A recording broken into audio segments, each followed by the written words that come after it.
बसपा प्रमुख मायावती ने कल पार्टी नेताओं की लखनऊ में एक बैठक बुलाई। ये बैठक लखनऊ यूनिट जो कार्यालय है वहां पे हुई। बैठक में देश भर के नेताओं को बुलाया गया, लेकिन इस बैठक में भतीजे आकाश आनंद नहीं आए, न ही उनके ससुर अशोक सिद्धार्थ मौजूद रहे। दोनों की जल्दी ही वापसी हुई है। हालांकि आकाश आनंद को मुख्य संयोजक बनाया गया है और बिहार चुनाव की जिम्मेदारी दी गई है। उनके साथ रामजी गौतम को लगाया गया। तब बिहार इकाई के प्रदेश अध्यक्ष भी बिहार चुनाव की तैयारी कर रहे हैं। हालांकि इस बैठक से आकाश आनंद और उनके ससुर दोनों मौजूद नहीं रहे, इसको लेकर के लगातार चर्चा का विषय बना हुआ है। अशोक सिद्धार्थ 2 दिन पहले ही बसपा में वापसी हुई।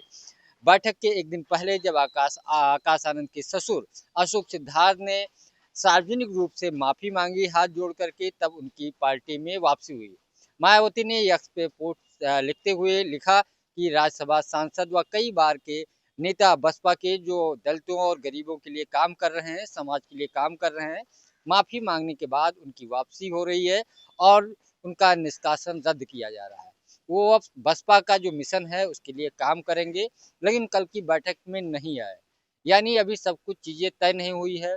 क्योंकि अशोक सिद्धार्थ को अभी कोई जिम्मेदारी नहीं मिली है, आकाश आनंद को जरूर जिम्मेदारी मिल गई है, लेकिन बैठक में नहीं आने से ये बातें निकल करके आ रही हैं कि अभी जैसी चीजें होनी चाहिए बसपा में उस तरीके की है नहीं। इसका एक सबसे महत्वपूर्ण कारण ये है कि जब अशोक सिद्धार्थ की पार्टी से निष्कासन हुआ था, उसके थोड़े दिन के बाद उनके जो दामाद थे, मायावती के भतीजे आकाश आनंद को भी मायावती ने पार्टी से निकाल दिया था और सभी पदों से हटा दिया था। 2024 के लोकसभा चुनाव की तैयारी में जुटी बसपा ने आकाश आनंद को आगे किया।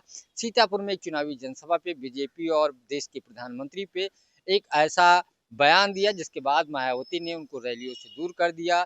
24 के चुनाव के बाद 25 में कई राज्यों में चुनाव हुए, जिसमें आरोप लगा कि ससुर और दामाद मिलकर के पार्टी को एक तरीके से हाईजैक करने की कोशिश कर रहे हैं। टिकट बंटवारे दोनों मिलकर के कर रहे हैं। मायावती इससे नाराज हुई और दोनों को पार्टी से हटा दिया। काफी दिन तक आकाश आनंद भी दूर रहे, लेकिन जब बातचीत हुई, पारिवारिक मामला था, तो जब आकाश आनंद ने भी सोशल मीडिया पे जाकर के माफी मांगी, उसके बाद उनकी वापसी हुई। हालांकि अब दोनों की जब वापसी हो गई है तो दोनों को बड़ी जिम्मेदारी मिलेगी। आकाश आनंद को तो मिली ही है, अशोक सिद्धार्थ को भी जल्दी ही बड़ी जिम्मेदारी मिल सकती है। माना यह भी जा रहा है कि बसपा के एक राष्ट्रीय कोऑर्डिनेटर हैं, उनके ऊपर गाज गिर सकती है, लेकिन कब गिरेगी ये देखना दिलचस्प होगा। कुल मिलाकर के मायावती जो पारिवारिक विवाद था, परिवार में उलझी हुई थी, भतीजे और भतीजे के ससुर के बीच जो एक विवाद मायावती से चल रहा था, वो मामला तो सुलझ गया है। यानी मायावती ने माफ कर दिया है, लेकिन ये देखना होगा कि अशोक सिद्धार्थ को नई जिम्मेदारी कब और कौन सी मिलती है, क्योंकि अशोक सिद्धार्थ बहुत ताकतवर नेता हुआ करते थे।